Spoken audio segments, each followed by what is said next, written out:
Welcome in, everybody, to another great episode of the Dynasty Brews podcast. As usual, is your two favorite neighborhood Justins here to talk fantasy football with you. Cheers, brother. How you doing Cheers. today? I'm doing well. Yourself?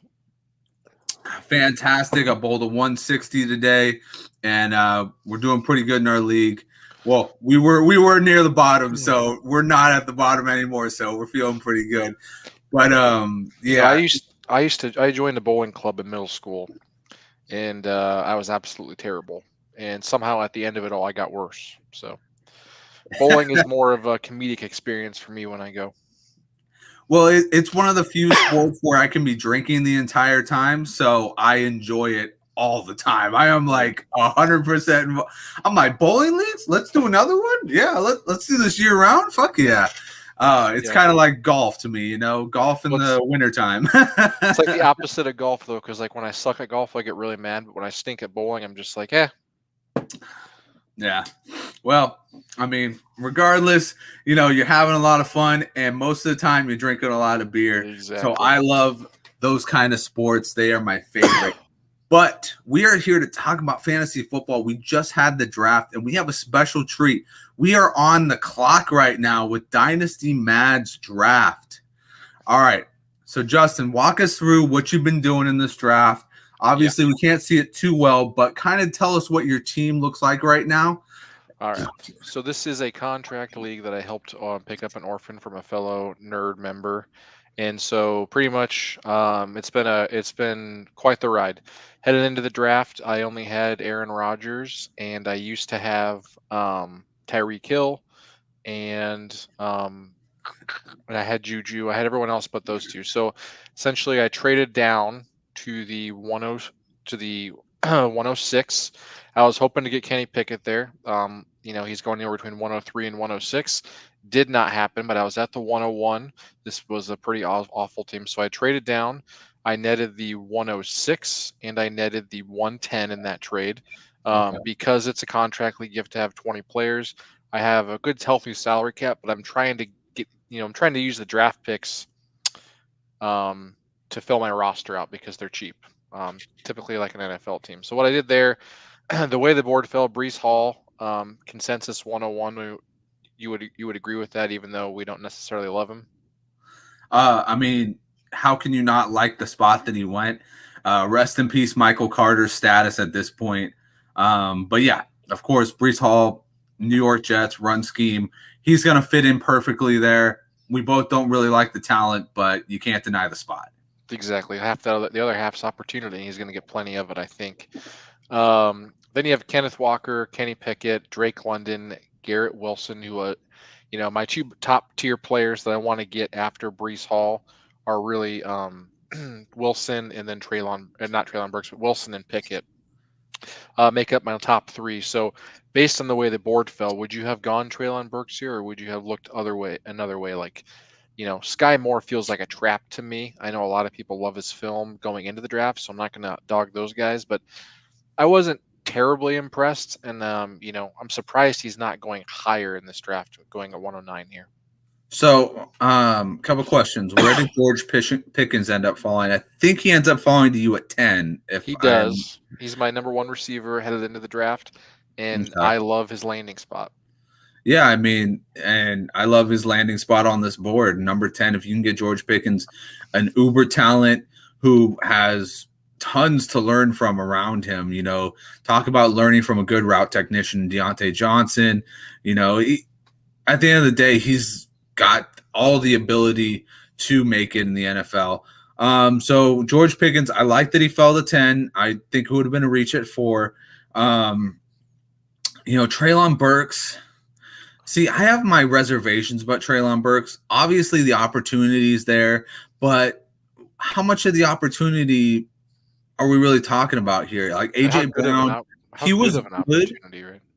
Yeah, I mean, you expect it to be a good amount of opportunity, but AJ Brown was good there, but he was never like over the top fantastic. He, in my opinion, he never made the return on his ADP. Does that make sense? Absolutely. He also was always a late breakout star. I think he's going to, people are assuming that he's going to flourish in that Philadelphia system. I think we talked last week. I just don't see that happening. Not until the second half of the season. I think we're going to unfortunately see. I, I'm projecting in my projections. I'm gonna slot Jalen Hurts in for 12 games. I think that's a sticky situation. I don't trust it. I don't trust the arm talent there. People want to compare. Well, Josh Allen got better as he got. There's only one Josh Allen, and Mm, let's not forget, like Jalen Hurts has been playing top tier level quarterback for quite a while. I yep. don't feel like there's the ceiling there that was there with Josh Allen, who was so raw as a prospect. I think we just know what Jalen Hurts is at this point. And at this, and we've talked about this before. Never search out the outliers because most of the time you won't find them. If you're looking at Malik Willis, if you're looking at Jalen Hurts, if you're looking at all these guys and you're trying to compare him to Josh Allen, why Josh Allen was a freakazoid was because he could throw 80 yards at his pro day. And Like, not only that, like people didn't really start buying Josh Allen until year two, but like I did buy Josh Allen after year one because I saw it. Like I saw the talent pop off I saw him hit his terrible receivers in stride for like 80-yard touchdowns. I haven't seen Hurts do that and mechanically and throwing wise. He's great he can run the ball, but he's not Michael Vick, so that's not a thing. Like he's good, but yeah, so that's my problem with that trade they did. Now the reason I went Burks here wasn't because I'm a huge fan of Burks. The way the board fell, I just feel like 106 is kind of a tier of its own. After 101, I think you could shuffle around based on what I've been seeing. Any pick between 2 and 6. so here's one for you. It's not your pick, but the pick right after number 10, James Cook. That is a guy who has gone, his value has gone off the freaking rails at this Yeah. point. Um, I don't know how to address this, guys. James Cook is a little bit better than Devin Singletary in the Devin Singletary areas, and he's a much better pass catcher. But we're not taking away goal line carries from Josh Allen here. Not only that, um, I'm gonna get crucified from Bills fans. Are we so sure they're gonna cut Zach Moss? No, we're not. We're not sure Zach, they're going to cut him. I mean, I might trade like a fourth round pick for Moss strictly for vulturing touchdowns. I mean, I might fourth round pick for Moss. You might even be giving him way too much value at that. But I think you could probably trade Josh Reynolds for Zach Moss at this point.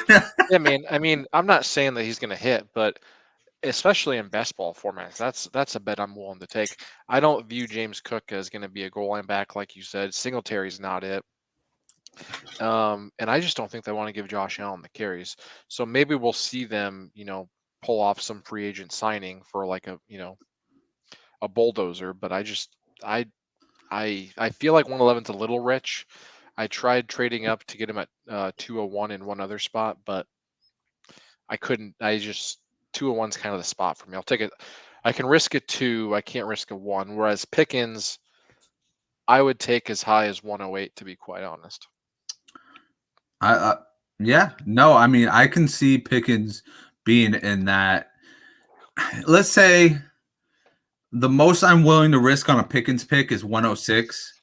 And as far back as where I would be like, this needs to happen is probably like 112. Like he is firmly in my mind a first round pick just based off of where he landed. And the best thing is like the biggest concern people have had about this guy has been his character flaws. Yeah. I mean, we're talking about a coach that kind of reeled in Antonio Brown. Now, my questions about that are strictly when did Antonio Brown when did that kind of go off the rails?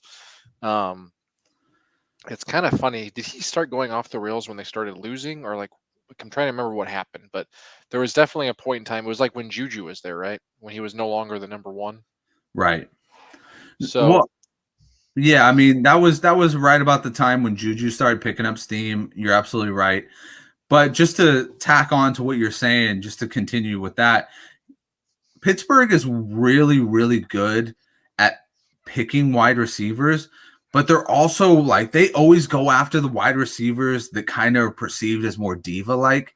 Like you even look at Claypool last year. Claypool was crucified I don't remember what the game was, but they got a first down and he was celebrating and the clock was running. I think they were under 2 minutes. And he was celebrating, running out the clock. And everybody was just like, what is wrong with Claypool? Like, why is he being a diva at this point? Why is he fucking going excessive on his celebrations? So you look back at some people like that. You look at Le'Veon Bell. You look at all these guys that obviously are very, very talented, and Pittsburgh could recognize that. But they always kind of have like a little attitude to them. But sometimes the edge is what makes you a better team or makes you a better player. And it makes you somebody to really add on to the team. Like Terrell Owens is a Hall of Famer. He would have been, I mean, fantasy was around back then, but I wasn't involved in it. He was a Hall of Famer for fantasy owners too. You know what I mean? He was always a diva on the field. Randy Moss had his diva years. These are type of guys that, they think their shit doesn't smell, but it's because for a good reason, because they're really fucking good. Yeah, and they're just yeah, exactly. I mean, that's the type of people they are. The really good players, unfortunately, tend to be divas. I feel like, especially at the receiver position. Well, it's because they know it. They know it. Yeah. Now, one thing I want to joke. I don't want to throw this dude under the bus, but how have you done any rookie drafts yet? I've only done one. Done one. Where these quarterbacks are going is laughable. Outside of Pickett, I cannot get behind a Matt Corral at 112. That's what I was going to say next. Or Willis. It's laughable. I mean, I liked Willis, but like we both knew he had flaws. Like, yeah, this is actually the latest I've seen him go. I've seen him go at the 112, like a Willis. And I'm like, I'll take Willis at like 2.6. That's kind of where my grading is. It's like, I'll take a shot because I think Tannehill's got some going on there mentally, possibly. But the other guys, I mean, out of those three, how would you rank them? I know you're going to probably have Willis last. No, actually, out of those three, Willis is my number 2. Here's something for you. Sam Howell went to Washington, right? Yeah, I'm out on Sam Howell, but continue. So here's my lone argument for Sam Howell. Carson Wentz's contract is completely voidable next year, like to a point where they can drop him and have $0 tacked on to their cap as dead cap. So I look at that and I go, if the Carson Wentz experiment doesn't go right, take it as it is. He could have a good year, but Ron Rivera has always been a coach that's, for the team first. And he's got all these issues coming back from his Eagles days of not being necessarily the team leader. If that happens, what if Sam Howell gets a shot? And I look at all the situations. Corral has maybe the best one because Sam Darnold is garbage. He's hot garbage right away. Then you got Ritter. He's got a deal behind Mariota. I feel like Arthur Smith is more of a Mariota guy. He could not necessarily like a full season Mariota guy, but he can respect the veteran quarterback a little bit longer than maybe Matt Rule would. And then you've got Malik Willis, who you have a bona fide QB1 last year. You have a guy to learn off of. But Sam Howell's right there, and I'm looking at it, I'm like, that might be a very interesting pick. And I'm seeing him as a third-round pick in your draft. He is a third-round pick. Whoever drafted him, I'm like, he might know something. Nah, man, I cannot get behind the Sam Howell love. Even on his highlight reel tapes, I've done pretty well with my rookies, great quarterbacks. I mean, I'm very happy with the way I've seen it. Even on Sam Howell's highlight reel throw, there's one throw where he steps in the pocket and throws like a laser. The ball's thrown inside, but the ball should have been thrown at his back shoulder. I mean, people want to drool over this guy as a prospect, but I just don't see anything on film that makes me think he's it. And the people that had him as their 101, I just never saw it. I've only been doing this for 3 years, so who knows? I'm not flawless by any means, but I had Pickett as 1 and 2 with Willis. I could have gone either way. You had him as 1. You had him as 1. You love Pickett, but I mean, at the end of the day, I just don't see it for Howell. And my brother gives me a lot of grief for this. We got in an argument over lunch on Sunday. Not an argument, but we were just debating. And I just said, I think Washington's going to be a sneaky team in the East. I actually am picking Washington to win that division this year. That's my sneaky peek of the year. and that division's chock full of garbage. So they could still make the playoffs with Carson Wentz and not win their division. That's kind of where I'm at with them. This is the best Washington team that I have seen since they had Kirk Cousins, because they've had garbage at the quarterback position since then. Yep. Yeah, I can't deny that. This is definitely the best Washington, the most formidable Washington team that, you know, we've seen in a long time. All they need is to get that defense right. Chase Young needs to get back, and they need to get after it. But here's my thing, and I agree with you, because here's the thing. NFC West has been one of the most unreliable divisions. I think it's gone on almost a decade, maybe more, of not having back-to-back champions there. So obviously there's room for somebody to slide in there, and I think any one of them could do it. Here's my thing with Sam Howell. I liked Sam Howell coming out, and I'm going to tell you why. I don't think he can make all the throws, but I think he's a good adjuster.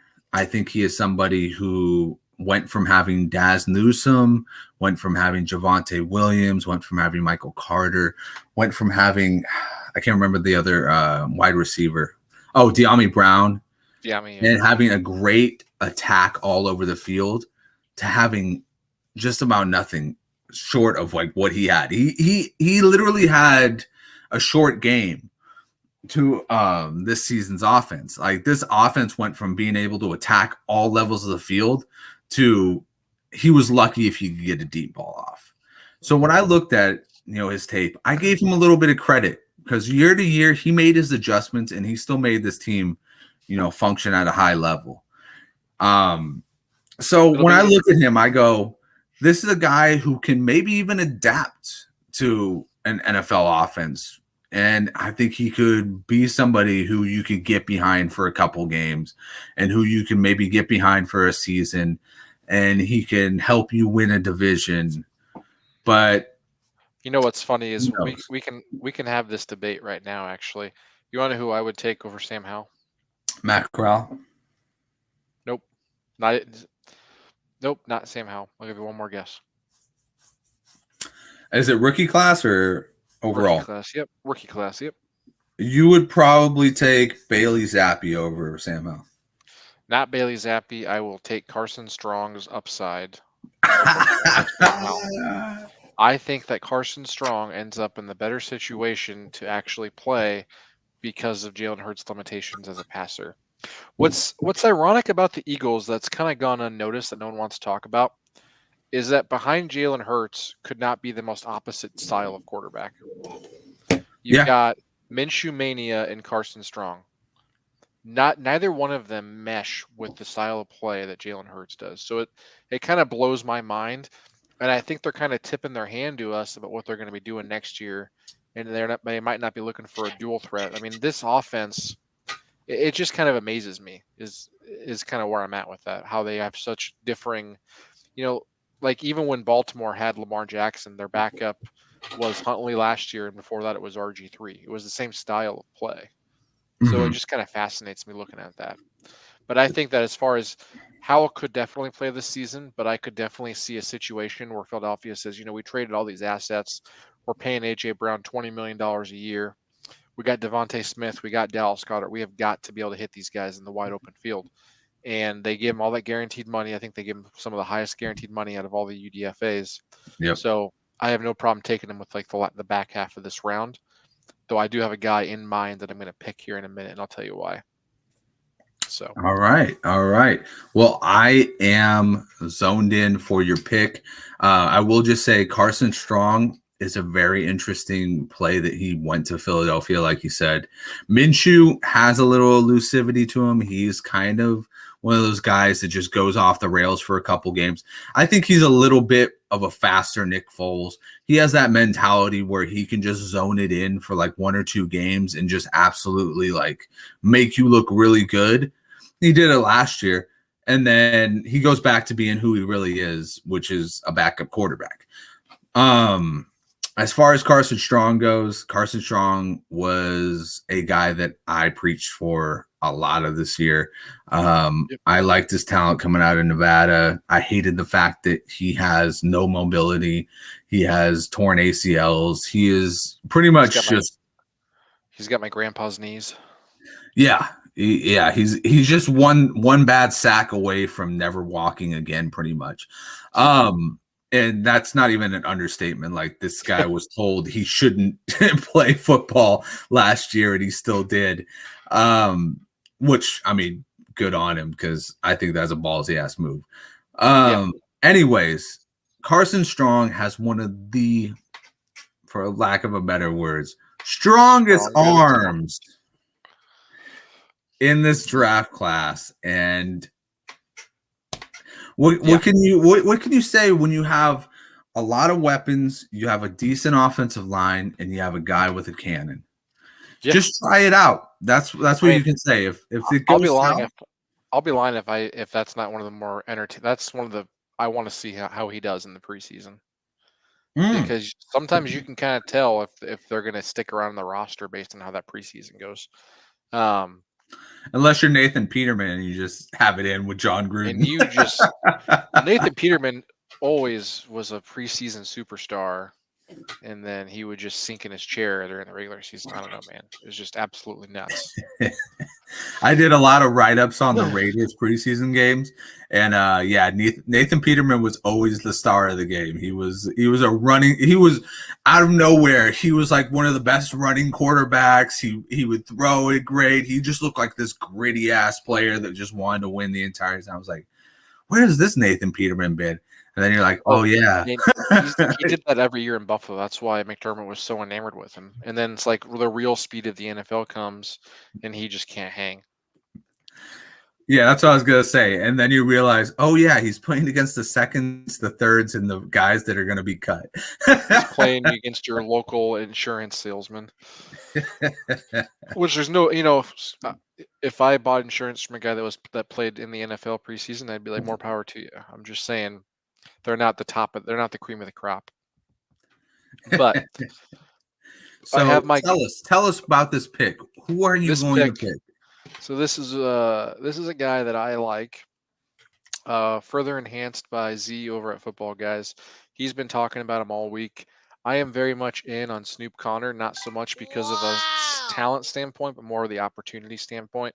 He is drafted into a running back room that features James Robinson and ETN, and I just cannot. He's going to that room has a guy with a torn ACL and a guy with a ruptured Achilles. So as far as the opportunity to make an impact day one, this guy is it for me.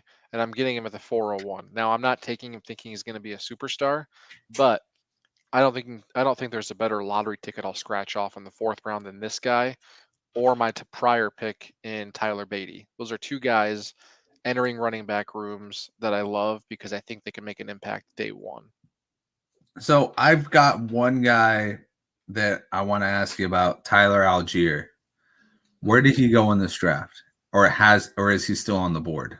I believe he's still on the board. Oh, no, he went in the 2nd round, 210. Okay. So that's one guy who is going off the rails right now. And it's simply because the Falcons cut Mike Davis. Yeah. And I mean, everybody's like, oh, why did you just say it? It's because Cordero Patterson last year was a utility man. He was technically a running back, and he did run he took a couple carries away from Mike Davis, but he was there to be a receiver running back. They need a big-bodied running back, and they said clearly Mike Davis is not that, and there's nobody else there. So it's Tyler Algier and Cordero Patterson. Tell me how you're looking at this Tyler Algier thing. It's opportunity, but I look at it kind of like, Desmond Ridder and even Drake London year one. It's opportunity, but is it really the opportunity that's going to push them over for their ADP? I think that this is shaping up to just be Mike Davis 2.0. We look at this and we're saying Tyler Algier is going to be the guy that we're going to invest our 2nd round pick on. I'm trying to figure out where he was actually drafted. like pick wise. I want to say it was later. Yeah, I want to say it was like a 5th round pick. Yeah, and I'm not banking on that. I'll take my 5th round pick guys and at the late 3, early 4, in the 4th round, because historically that's not where you want to put your money at. When he was drafted, you still have John Mechie, who was drafted higher, goes Yep. into a better spot. And then you got Alec Pierce, drafted higher, goes to a better Oh my offense. God. I Alec don't. Pierce is still on the board. Yes, he was still on the board at that point. So I think we're just kind of screwing ourselves here, taking him at 210. To each his own. I know sometimes we draft. The biggest mistake that I see in Dynasty all the time is people drafting for need. You Yeah. know, I did, the benefit of the doubt for me in this draft is I was able to draft best player available because I always do that, but also my roster allowed for that. Mhm. So I was able to get Wandale, who I love in the 2nd round, but I just can't understand Algier at 210. Feel like maybe I would take the chance on him right before Howell. I'd take him above Howell's kind of where I'm at. Because Yeah. I think we're going to see them go into training camp. And here's what we haven't talked about yet with the quarterbacks too. These quarterbacks were all drafted. We haven't gone to camp yet. When these guys go to camp in July and they get there, I mean, I think Colin Cowherd said it best. Is like sometimes GMs will show up and they're like, "Oh fuck, we whiffed on that pick," because they see these guys throw and they see these running backs run, and it's like you're going to go make decisions to make your roster better in training camp because there's still going to be other players available. So of these quarterbacks, I laugh when I see like Corral in Carolina and Ritter in Atlanta, because they could start and the opportunity's there, but I think when they get to camp, especially Ritter, I don't think he can make the high level throws that you need at the NFL level, and that's why he went so late in the draft. Yeah. No, I mean, I listen, Desmond Ritter. So let me ask you real quick. Did you already say if this was a super flex or a single QB?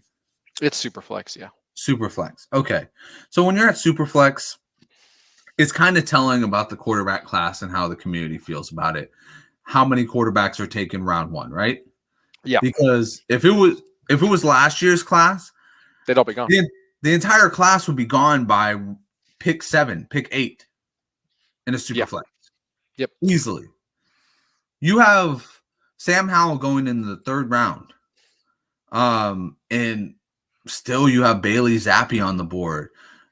Still you have, a ton of possible talent on the board, but when you look at the top end talent at the quarterback position, like you said, Ritter kind of maybe went a little bit later, but at the end of the day, I don't like Ritter, his talent. I don't think he's going to be elevated by this Atlanta offense, and he needs a lot around him to elevate him. He's kind of like what I would think Jalen Hurts would be in Atlanta. He's good on his feet.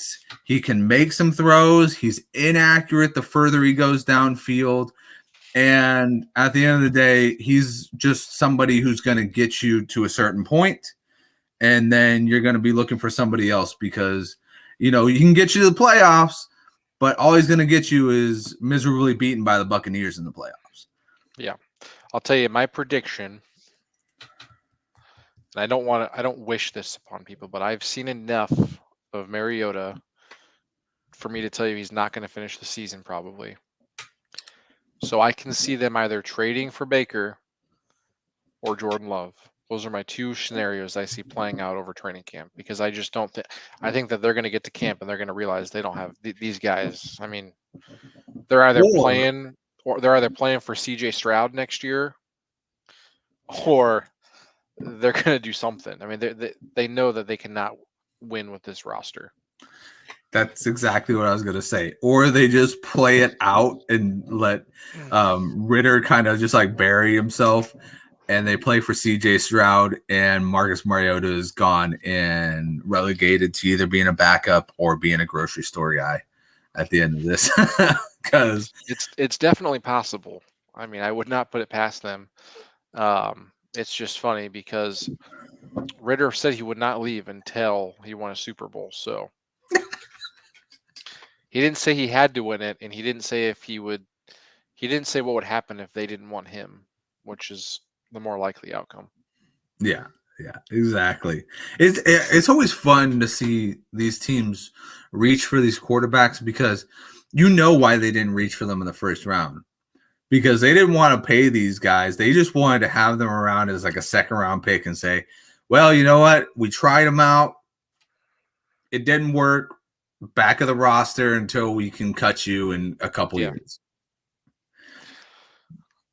I mean, yeah, it's just comical. In other quarterback news, I mean, that's kind of what I got for this draft. Is there anything else you wanted to add? Because I did want to talk about your 49ers next.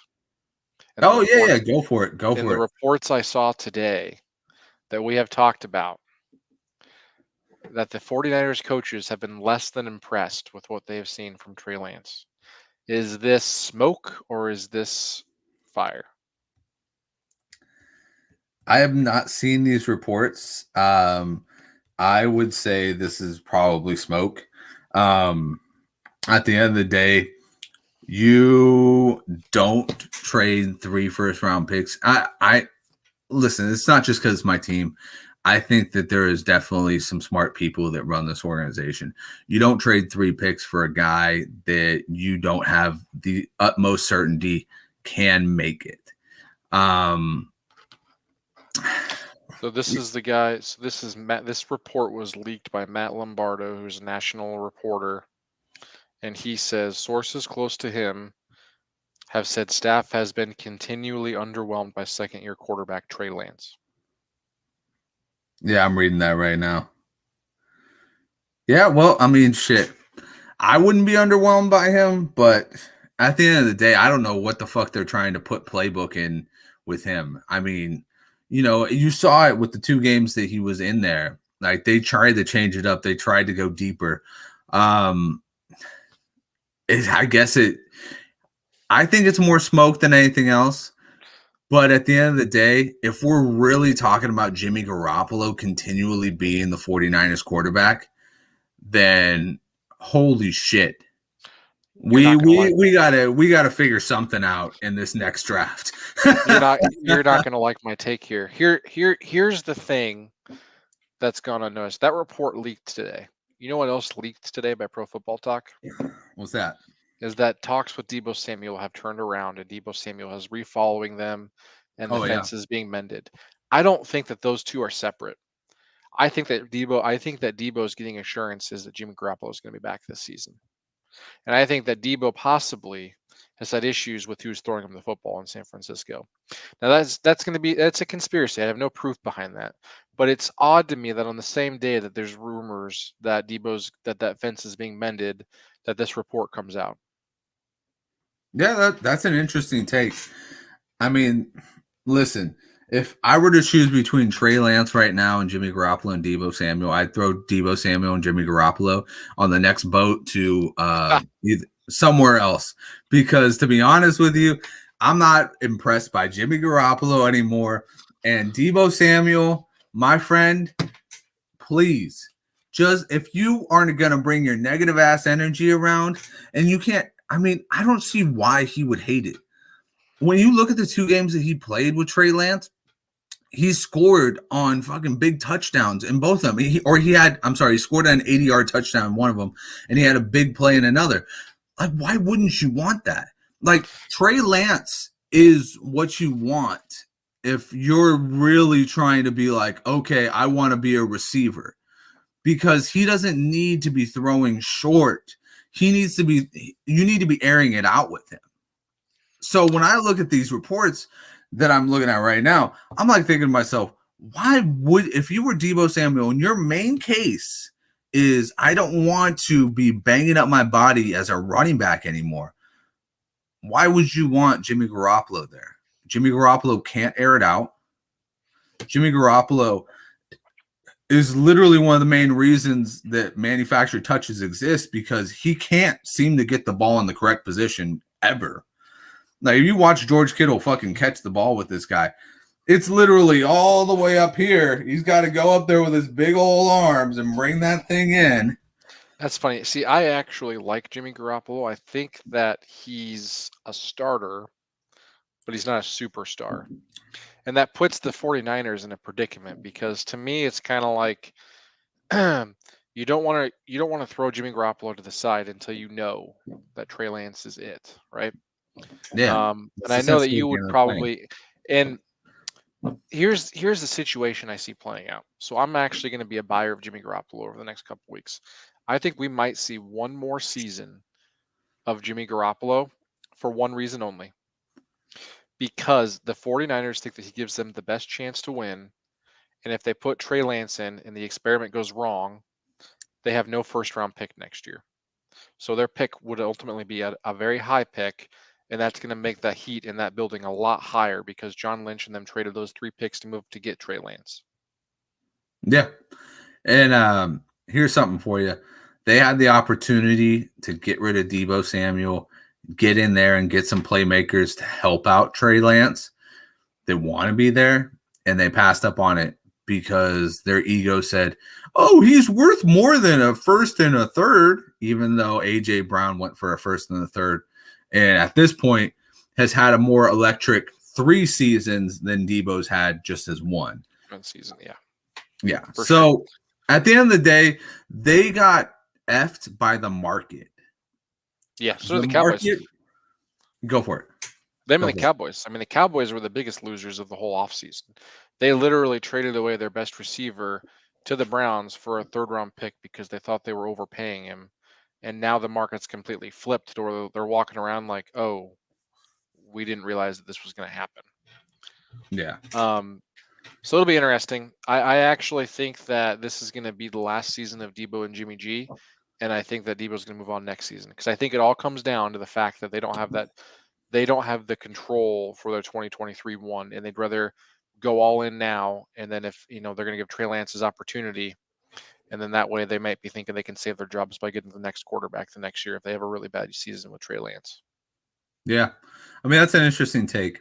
And it falls back to them saying at one point they were thinking about putting Trey Lance in for the playoffs because Jimmy is just god awful in the playoffs. If you don't know, his ratio for touchdowns to interception is 2-3. This guy is terrible. And he's somebody there that they can trust. They think they can trust to not fuck it up, but he can't win them anything at the end of the day. If they're not winning by their defense, their special teams, and Deebo Samuel absolutely running wild on the Dallas Cowboys, they wouldn't have been in the NFC Championship game. Make no mistake about it. Jimmy G threw an interception that could have cost them a game in that Cowboys. Yeah. Absolutely. Now let me ask you this. Let's say the season goes by, and we'll assume Jimmy G is the starter the season. They make the playoffs. They get bounced early on. Okay. Mm-hmm. TB12 becomes available. Do you take TB12 or do you start Trey Lance that 2023 season? Oh, unfortunately, you have to start Trey Lance. Because you drafted him number 3. That's what I think. Yeah. Just making sure you're on the same page because that's your team. You're more in the know, but I figured I'd ask you. So, since we're talking about teams here, let's talk about your Buffalo draft. Buffalo draft wasn't too bad at all. There's a couple highlights. One guy I actually wanted to talk about was back end guy Khalil Shakir. Do you think that he has any chance of pushing Gabe Davis for that job?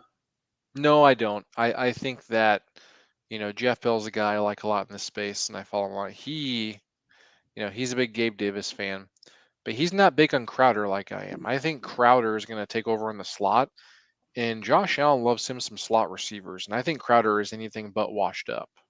So if we're trying to buy assets for 3rd or 4th round picks, I will sell a Khalil Shakir to go get a Jamison Crowder. Okay, all right. That's an interesting take. I mean, I did ride Jamison Crowder to a championship 2 years ago, and it was fun. It didn't translate to the next year, and I didn't really think it would. But I mean, he obviously has talent in the slot. Yeah. You're just expecting him in PPRs to get targeted 12 times. And I don't know if that's going to happen with Josh Allen. I don't know if Josh Allen is quite the dump off quarterback just yet to make Jamison Crowder relevant. But I mean, I wouldn't mind taking a flyer if it was there, in the 4th round on a Khalil Shakir. Just I kind of did that a little while back, and it backfired on me because I thought Isaiah Hodgins could have been something at some point because just his frame, but he always had injury problems. So that's kind of the way I look at Khalil Shakir. This is a guy who is going to have an opportunity in a big offense that values its receivers and doesn't really value its running backs.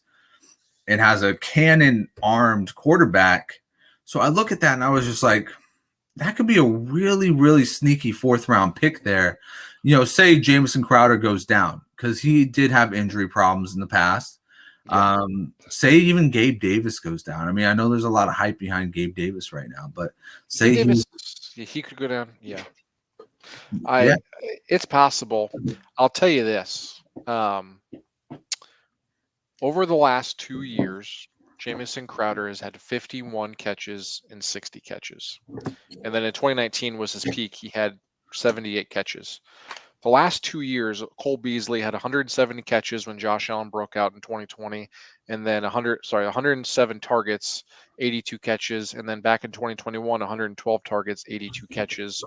Almost 1,000 yards 2 years ago when Josh Allen broke out, and then almost 900 yards last year. All those targets are gone and up for grabs, and people are assuming it's going to go to Gabe Davis, but I'm telling you, Josh Allen loves the slot. I've read that numerous times from my favorite beat reporter in Joe Buscaglia. And I'm telling you, this is the sleeper that you want this year is Jamison Crowder. I will put my stamp of approval, and it's probably going to be a my guy as we get closer to the season, assuming he's healthy. Well, I mean, I'm looking forward to that. I still have him on my roster. I kept him on there on my dynasty roster, so hopefully he picks up. But yeah, that's a good point. Cole Beasley has been one of the top guys for a long time in that Buffalo offense.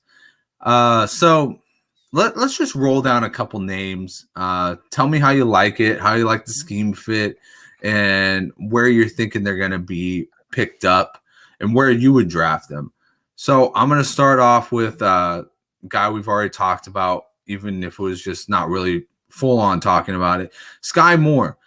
Obviously, he lands in Kansas City. Big role to fill. I mean, last year we had 111 receptions for Tyreek Hill. We don't expect that to all translate over. But what are you looking at from this guy? Where are you looking for his target range to be? What are you looking for his output for his first fantasy season? And do you think he's a better dynasty guy right now? Or do you think he could be drafted and redraft as well? I'm more on Juju and Kelsey this season. I think Sky Moore is going to be a good fit. I'm just not so sure it's going to pay off this year. I think as far as expectations, I would expect some form of like a McCole Hardman or Byron Pringle type season last season. It's not going to wow you. It's not going to be like, oh my gosh, this guy's terrible. But his cost is too hot to handle at 109 for me. From a pure talent standpoint, I mean, like I said, in my draft, he went ahead of George Pickens. I can't do that. That's not going to work for me. So, I would take him above Matt Corral, who went 112. So I think the highest I could take Sky Moore would be 112. And that's assuming that, that's ahead of Jahan. I'd rather have Dotson at this point. I think Dotson is going to fit that Washington team a lot better than a Sky Moore. I think Sky Moore's got some competition for targets, and I actually think that Clyde might get more volume than we think we've seen in years past, because I think they made a real conscious effort towards the end of last season to really work on not having to hit the deep ball every play. I like that take. Just to go on a Clyde Edwards-Helaire thing, it's interesting that you say that.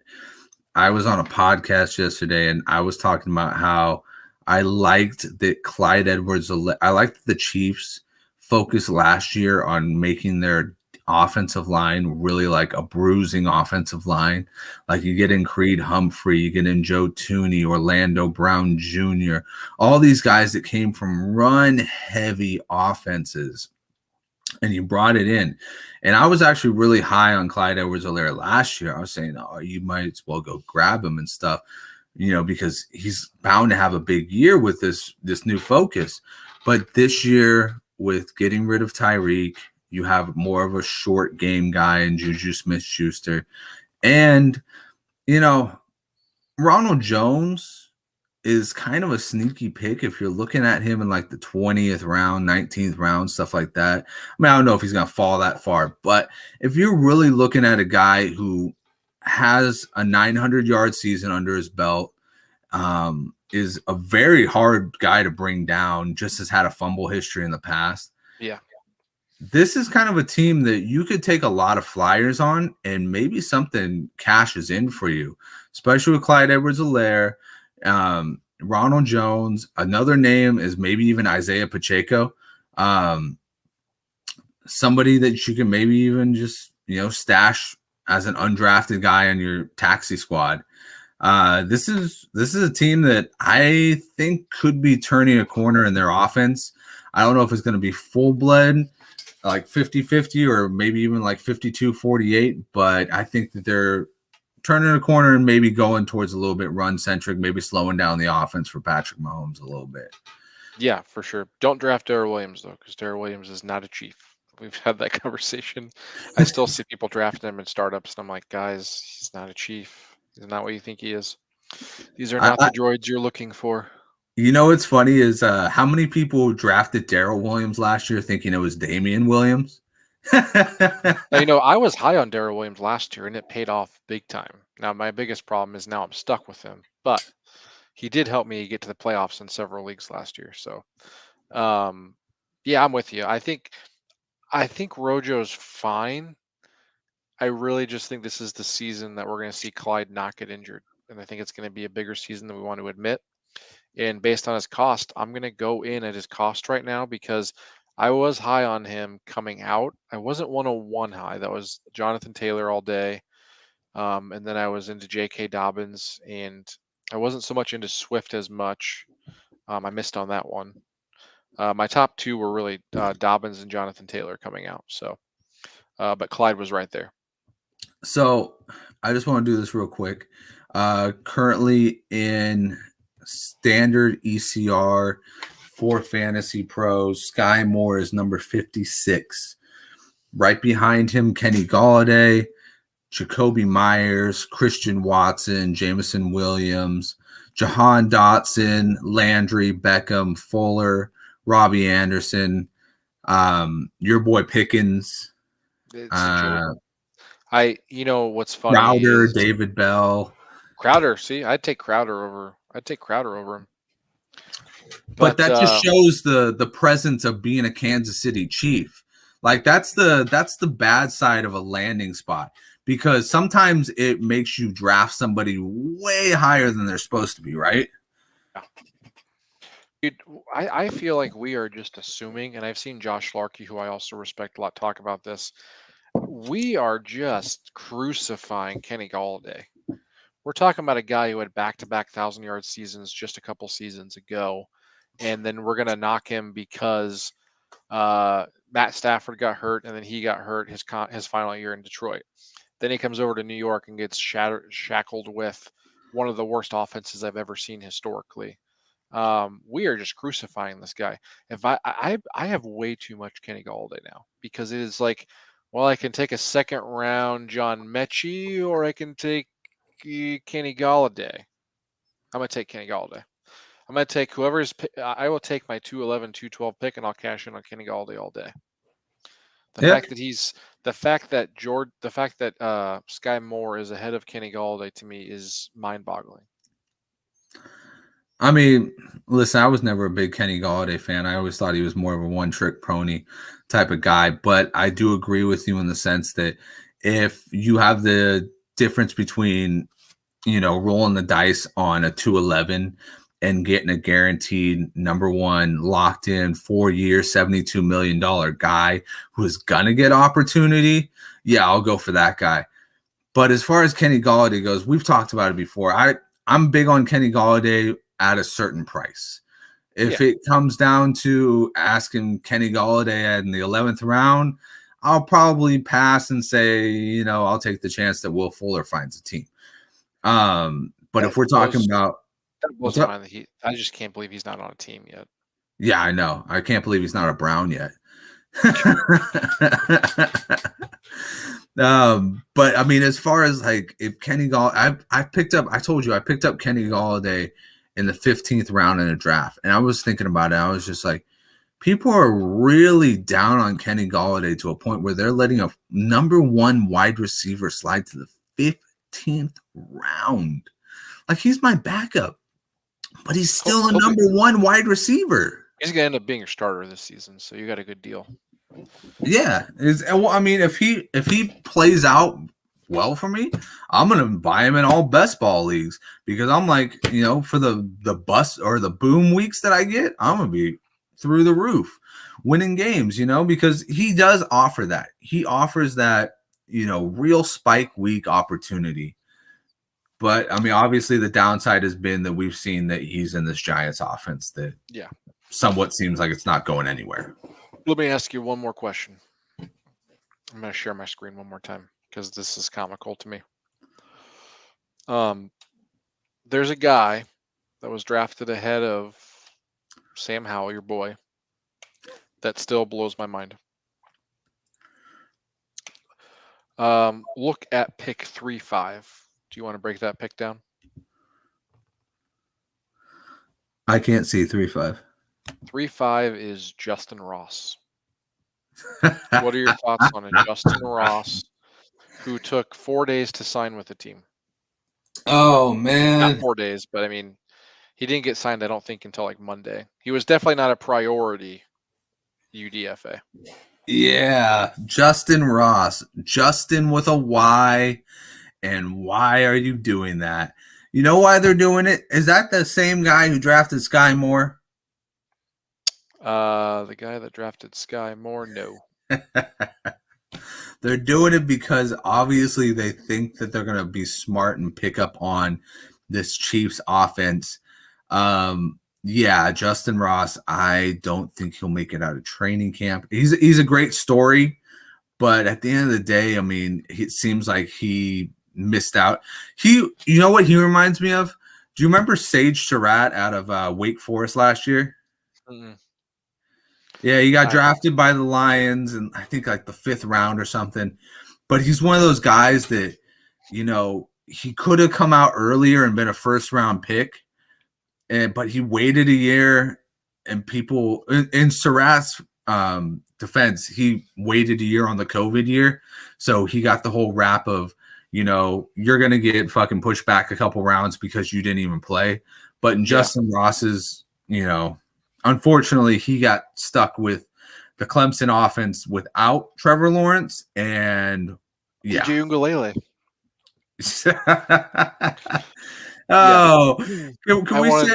Can we have a moment of silence for all of his Devy owners? I mean, I don't know who to feel more sorry for, DJ Uiagalelei or Spencer Rattler. I mean, at least Rattler is going to redeem himself to play this season. They both have a shot, but both of those, I don't think those stocks are ever going to recover. Yeah, I mean, you went into the year thinking Spencer Rattler, I've got the number one quarterback, and you came out of the year going like, he went where?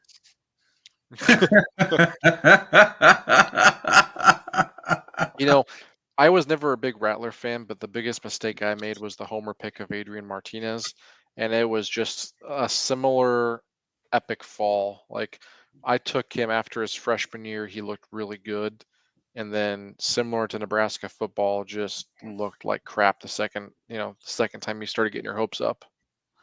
Oof. Yeah.